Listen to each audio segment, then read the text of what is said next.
ኤሊፍና ውሊያ እየተጨቃጨቁ ነው። ኤሊፍ ምን ነካሽ? ቢያንስ ይሄ ብር እኮ ለሰራተኞች ይሆን ነበረ አለቻት። አይ እኔ አልፈልግም፣ ሰርቼ እከፍላለሁ። ፉሊያ ተይኝ ባክሽ፣ ዛሬ ያሳለፍኩት ቀን ጥሩ አይደለም እና አትጨቅጨቅኝ አለቻት።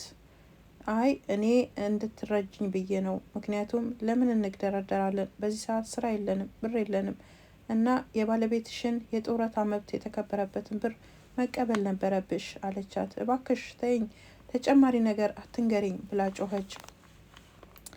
ሰላም ጤና ስጥልኝ የተወደዳችሁ የዚህ ቻናል ቤተሰቦች እንዴት ናችሁ? እንኳን ደህና መጣችሁ።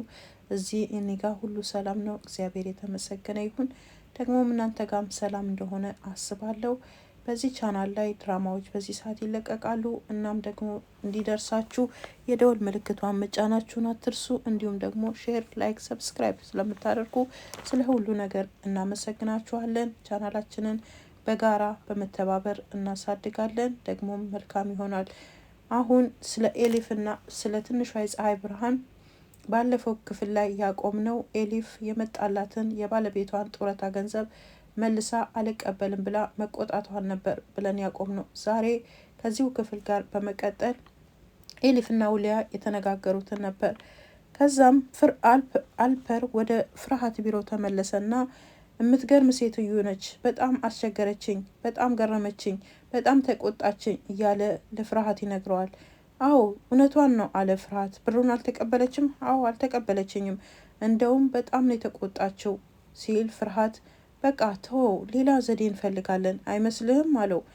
ከዛ አልፐር ፍርሃት ግን ለምንድን ነው እንደዚህ በጣም እንትን ያልከው?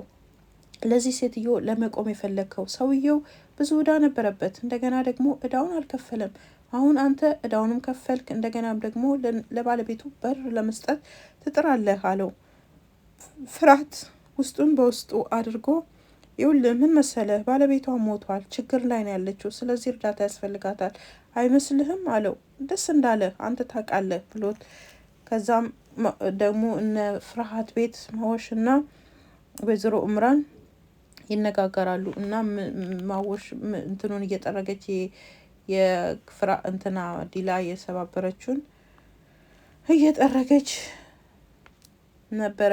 ወይዘሮ እምራን እና ዲላ እንደገና ክፍል ውስጥ ዲላ ክፍል ገብታ ስትፈትሽ ዲላ ደርሳ ምን እየሰራች ነው እናቴ ስትላት፣ አንድ የምትደብቂው ነገር እንዳለ አውቃለሁ፣ በደንብ ነው የተረዳሁሽ። ቅድም ያሳየሽ ሁኔታ ልክ አይደለም። ልክ እዛ ክፍል እንዳለሽ አድርገሽ አትክልቱ ክፍል አልነበርሽም፣ ከውጭ ነው የመጣሽው። እኔ በደንብ አውቄያለሁ ዲላ፣ አታታልኝም።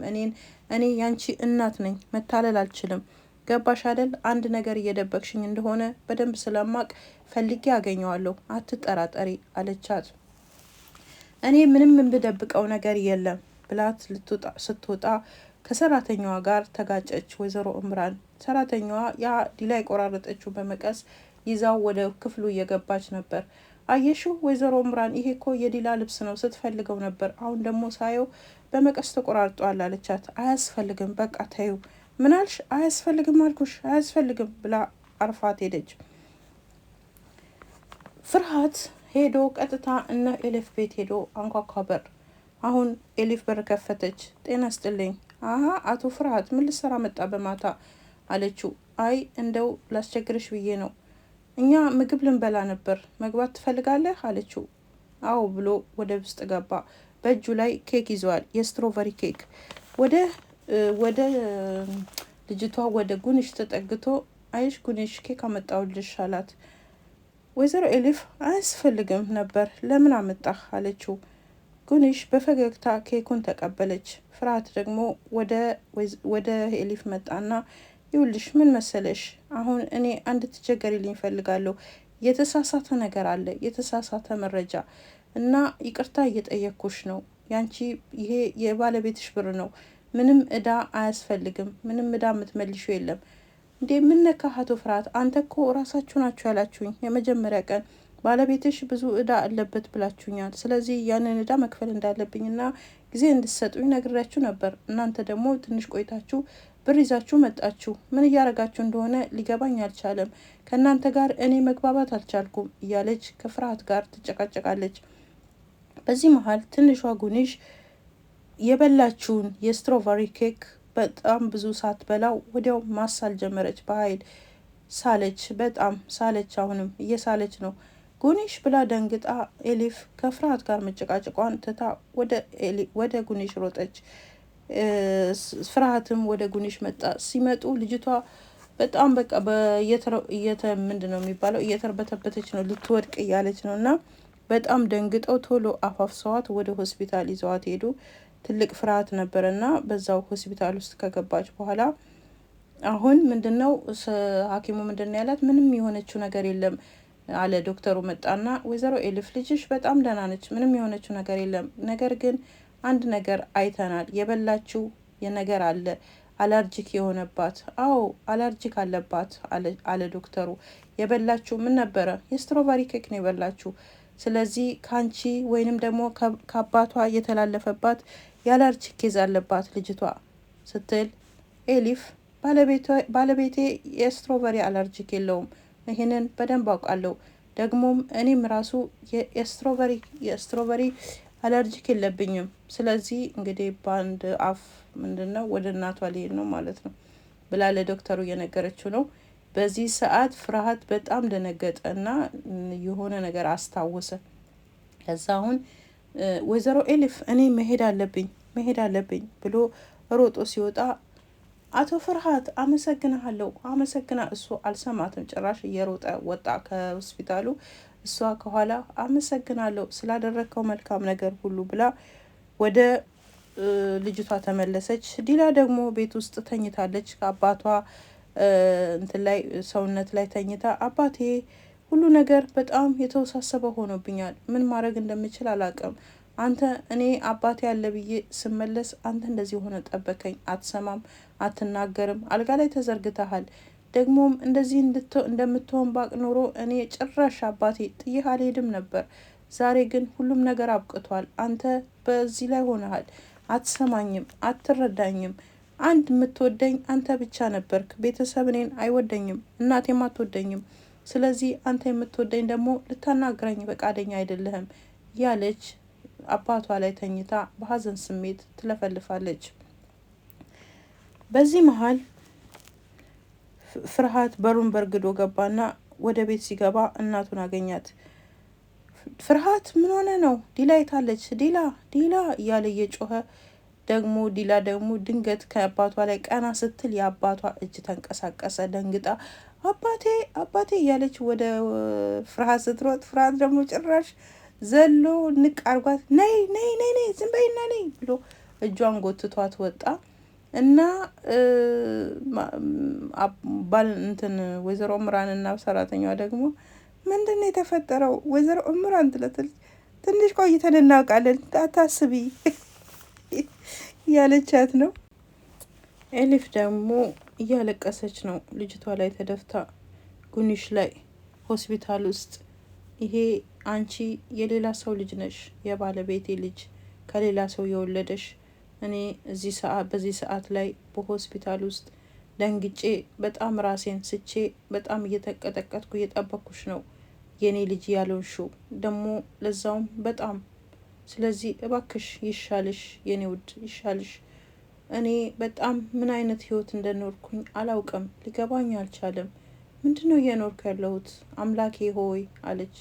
ከዛም በትዝታ ከባለቤቷ ጋር ስትሄድ ከሀካን ጋር በባቡር ስትሄድ እጇን አጣምራ አክፋው ይዘው ሲነጋገሩ ታውቃለህ ሀካን እንደኔ አይነት ሰው አለ እንዴ በምድር ላይ እንደኔ እየታደለ ብላ ስትለው፣ ሀካን ግን እንደኔ አትሆኝም፣ እኔ ነኝ በጣም የታደልኩት ብሎ ሲላትን ያሳያል ክፍሉ። ፍርሃት ዲላን ይዟት ወደ ቤታቸው ወደ አፓርታማው ይዟት መጣን። ለምንድን ነው አልገባኝም ወንድሜ ስትለው፣ ነይ የምፈልግሻለሁ፣ የዋሸሽኝ ነገር አለ፣ ልጅ ወልደሻል፣ ልጅ አለሽ ከሀካን እያለ ይዟት እየጎተተ እየገባ ነው እና ይዛት እየገባ ነው። ክፍል ውስጥ እየፈተሸ ነው፣ ዞሮ እያየ ነው። አላመንከኝም እንዲ አባት ወንድሜ እመነኝ፣ እኔ ልጅ የለኝም፣ ከሱ ልጅ የለኝም። አዎ ግንኙነት ነበረን፣ አልዋሸውም፣ ነገር ግን ልጅ የለኝም ብላ ድርቅ ብላ ዋሸች። እና አሁን ታምነኛለህ አታምነኝም እያለች ከእሱ ጋር እየተጨቃጨቀች ነው። ከዛ እሱ የገጠመውን እየነገራት ነው። እና እሷ ከዚህን ቀን በፊት ከዛ ከሰውየው ጋር ከባሩ ባለቤት ጋር ወንድምሽ ማወቅ የለበትም ልጅ እንዳለሽ ብሎ መጥቶ የልጅቷን እቃ ሁሉ ጠራርጎ ይዞ ስለሄደ ራስ እዛ ቤት ውስጥ ምንም ያገኘው ነገር የለም። የልጅ እቃ፣ የልጅ መጫወቻ ምንም አላገኘም። ባዶ ቤት ነው የሆነበት። ስለዚህ ወንድ እህቱን መጠራጠሩን ይቅርታ ብሏል። ምክንያቱም እሷ በጣም ዋሽተዋለች፣ እሱ ደግሞ አምኗታል ማለት ነው። ይቅርታ ጠይቋት ስለተጠራጠራት ወደ ቤቷ መለሳት። ጠዋቱን የሆነ መልእክተኛ በሩ ላይ ቆሟል። ምንድን ነው አለችው መወሽ። ይሄ ለወይዘሮ ዲላ ነው ብሎ መልእክቱን ሰጥቶ ሄደ። ስልክ ነበር ስለበደላትና ስላላመናት። ስለዚህም የስልክ ስጦታ ሰጣት። አሁንም ዲላ ወንድሟን አታለለችው ማለት ነው። ልጅቷ የራሷ ልጅ ነች፣ ግን ማመን አልፈለገችም። ስለዚህ ዲላ ዋሽተዋለች ልጁ ወንድሟን ማለት ነው። አሁን ጭራሽ ስልክ ገዛላት። እናትየዋ ስታይ በጣም ተቆጣች። ጉንሽ ደግሞ ከሆስፒታል ልትወጣ ነው። ኤሊፍ ይዛ ልትወጣ ነው። ልትወጣ ስትል ድንገት ፍርሃት መጣና ይቅርታ እየጠየቃቸው ትላንት ተዋክቦ ለምን እንደሄደ ምክንያት እየነገራቸው በደፈናው ወደ ቤት ሊያደርሳቸው እንደሚፈልግ ለኤሊፍ እየነገራት ነው። ስለዚህ ወደ ቤት አደርሳችኋለሁ። አያስፈልግም እያለች ነው ወይዘሮ ኤሊፍ። እቺ ዲላ ደግሞ በተሰጣት ስልክ እዛ ባሩ ባለቤት ጋር ደውላ የገጠማትን ሁሉ እየነገረችው ነው። ተጠንቀቂ፣ መጠንቀቅ አለብሽ። እኔም ጋር ደግሞ ሌላ ሴት መታለች። ሱዴ ባለፈው እሱ ጋር ስለሄደች ምን አለችህ አለችው። ያለችውን ልትተዋወቀው እንደፈለገችና ሌላ ምንም ነገር እንዳላለችው ጥንቃቄ እንድታረግ ለዲላ እሱ ደግሞ እየመከራት ነው። እንግዲህ እነዚህ ሁለት ወንበዴዎች ወደ ቤት ውስጥ ገብተው ምን ሊሰሩ እንደሚችሉ በእነዚህ የዋ ሰዎች መካከል እናቷ እንኳን ያው አትመለስላትም፣ ግን ፍርሃት በጣም ነው የሚያምናት። ሰራተኛዋ ታምናታለች። እንግዲህ ከሷ ጭራሽ እየተመካከረች ነው። የፍቅረኛዋ መሞት የሀካን ሞት ምንም አልመሰላትም። ወንጀሉን እያባበሰችው ትሄዳለች። በዚህ ላይ ልጇን ክዳለች። እቺ ደግሞ ኤሊፍ ልጅቷን አብራ ከልጅቷ ጋር እየተንገራታች ነው። በዚህ ላይ ስራዋን አታለች። ስራ የላትም እና ወዲና ወዲያ እያለች ነው። በዚህ ላይ ብር የላትም። በጣም በችግር አሁን ደግሞ ልጅቷ ታማባት ከሆስፒታል እያወጣቻት ነው። በብዙ ችግር ውስጥ እያለፈች ነው ኤሊፍ። እንዲሁ ፍርሃትም ደግሞ ጭንቀቱ ብሶበታል። ምክንያቱም እሱ ከኋላው ባይሆንና አደጋው ባይፈጠር ኖሮ እቺ ልጅ ያለ አባት እቺም ሴት ደግሞ ያለ ባል አትቀርም ነበር። እሱ ከኋላ ሆኖ በፍጥነት እየነዳበት ስለነበረ ነው ሀካን ከመስመር ዘሎ ወደ ገደል ውስጥ የገባውና የሞተው። ይህንንም ለማንም መናገር አልቻለም። በዚህ የተነሳ ጭንቀቱ ብሶበታል። እንዲሁም ደግሞ የነፍራት አባት እጁ ተንቀሳቅሷል። እሱስ ሊነሳ ይሆን ወይ? ምንድን ነው ተስፋው? ማለት የሚነሳ ይመስላል እና ፍርሃት ወደ ቤታቸው አድርሷቸው ሄደዋል። ፉሊያ ደግሞ አበባ ገዝታ ትላንት ስላስቀየመቻት ኤሊፍን በንግግር ማለት ብሩ ለምን አልተቀበልሽም በሚል ስለተጣሉ አበባ ገዝታ ወደ ቤቷ እየሄደች ነው። አላወቀችም ልጅቷ መታመሟን። በቤት ገብታ ኤሊፍ እንዳልተቀየምሽኝ ተስፋ አደርጋለሁ ብላ አበባው ልትሰጣ ስትል ኤሊፍ በጣም መቀየሟንና እንደውም በዛ ኬዝ ብዙ ችግር እንደደረሰባት አድርጋ ፊቷን አስቆጥታታለች።